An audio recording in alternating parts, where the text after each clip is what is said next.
রাজকুমারী ছিল। সে সোমবারের ব্রত করত। আজকে শ্রাবণ মাসের লাস্ট সোমবার, তাই সে ভাবছে যে এতগুলো সোমবার করে তাই কোনো ফল হয়।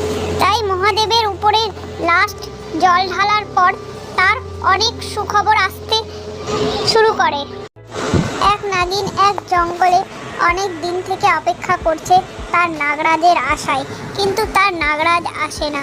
তখনই তার এক বন্ধু টুনি, অনেক দিনের বন্ধুত্ব তার সাথে, সে এসে বলে নাগরাজ আর নেই। নাগরাজকে একজন সাপুড়ে বন্দি বানিয়ে রেখেছে। টুনি নাগিনকে এসে খবর দিলে নাগিন খুব কাঁদতে থাকে। এই বলে টুনি পাখিটি সেখান থেকে চলে যায়। তারপর নাগিন নাগরাজের খোঁজ করতে বেরিয়ে যায়।